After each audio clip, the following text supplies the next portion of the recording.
Now let's look at the next two methods for solving quadratic equations. First up, completing the square. We talked about this in this chapter, chapter 18.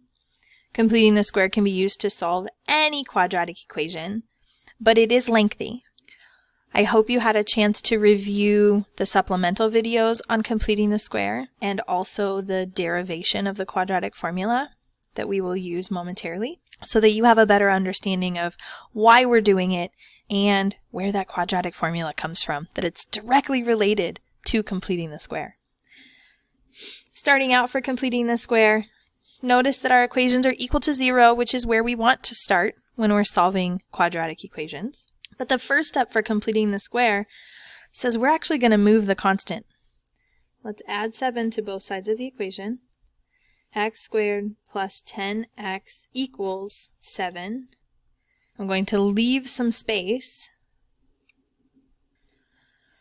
on the left side after the x term so that I can add something there. The idea for completing the square is I'm trying to create a square with the x squared and the 10x, but I need to know how many units will actually complete the square that's being made. We want to write x squared plus 10x plus blank as a perfect square trinomial that will factor. The perfect square trinomials that we saw in chapter 14 give us a pattern. If we have a squared plus 2ab plus b squared, that factors into a plus b squared.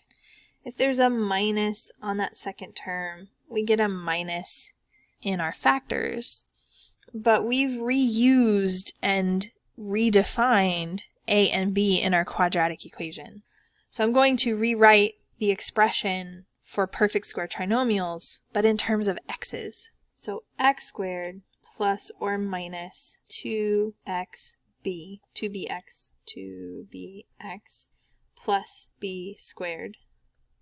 And I don't like the letter b, but I will leave it. And we end up with another factored expression, x plus or minus b squared, depending on our original sign on the x term. So to start out with completing the square, we need to consider 10. 10 is sitting in that 2b place for our perfect square trinomials. So in order to be able to determine b and then square it, we need to figure out what the b is that relates these two equations, these two expressions. So we take 10, divide by 2, we need to get rid of the 2 part, and we get 5. In order to figure out this last term, we need it squared. 5 squared is 25. Because I have an equation, I'm going to add 25 to both sides of the equation. Add 25, add 25. If I only add to one side, I don't have a balanced equation, and I won't get the same solutions as my original problem.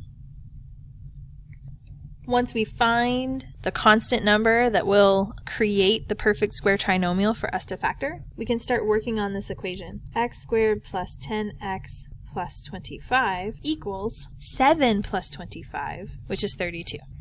X squared plus 10x plus 25 by design factors into x plus 5 squared. The right side I still have 32. And now I can use the square root property to be able to solve for x. Square root both sides. Introducing the square root means I need a plus minus. X plus 5 equals plus or minus square root 32. I need to get x by itself, so I will subtract 5.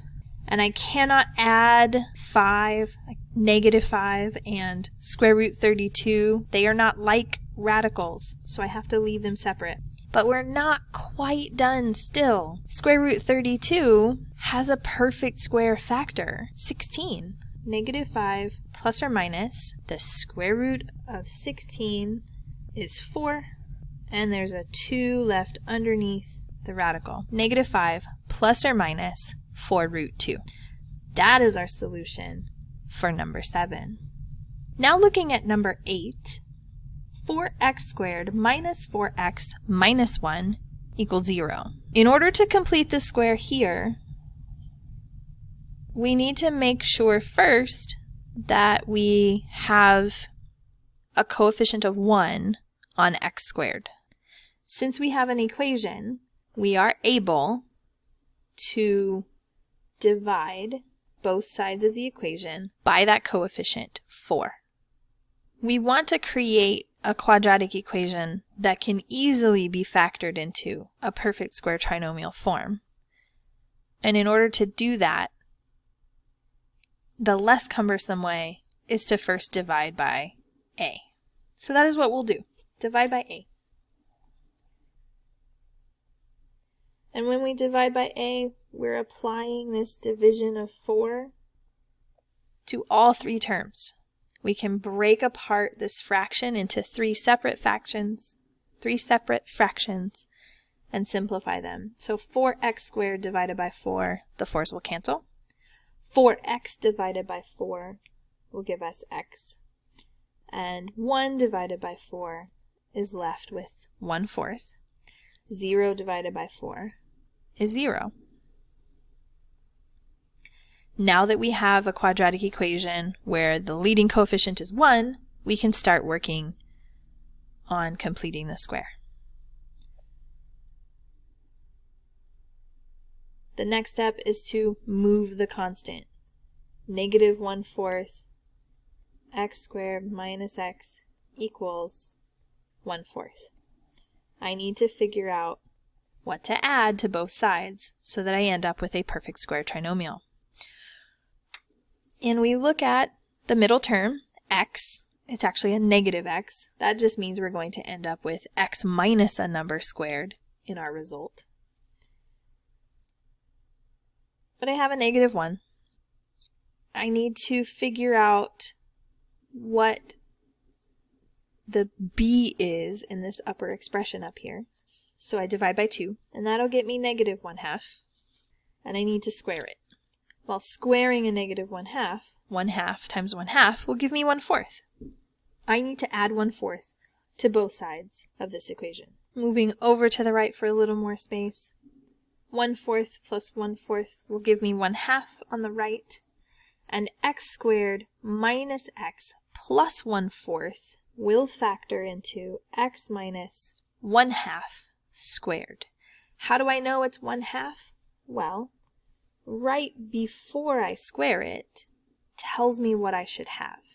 So similarly to number 7, right before I square it, I had 5.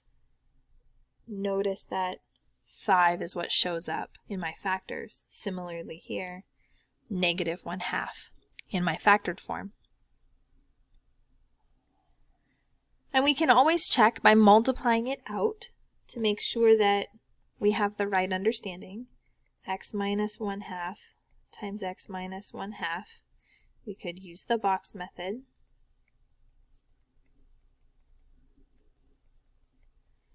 X squared minus 1/2x minus 1/2x, and then -1/2 times -1/2 is positive 1/4. And you can see from the terms in the box, I have x squared minus 1/2x minus 1/2x gives me a -x, and then 1/4 matches. And so it works out. Now that I have it in something squared equals a number, we can apply the square root property. X minus 1/2 equals plus or minus square root 1/2. And solving for x, 1/2 plus or minus square root of 1/2. Or if we're working on rationalizing the denominator, 1/2 plus or minus square root 2/2. I'll leave you to fill in those little details from one step to the next. And there are our 2 answers for number 8. I'll let you try number 9 on your own. You're always welcome to check my OneNote for the correct answers. Now looking at the quadratic formula, it is extremely important that we make sure our quadratic formula equals 0 so that we have the correct signs on A, B, and C. If we don't have the correct signs on A, B, and C, the solutions will not work for our original equation. Taking a look at number 10, solve the equation using the quadratic formula.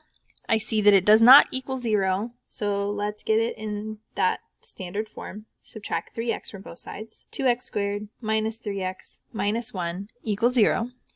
And I can identify A, B, and C from my quadratic equation.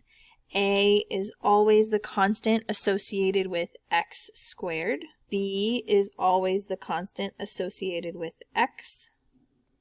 And C is always the constant completely by itself. So A is the coefficient of x squared, B is the coefficient of x, and C is the constant. Once we identify A, B, and C with the appropriate signs that go with them, we can start plugging them into the quadratic formula.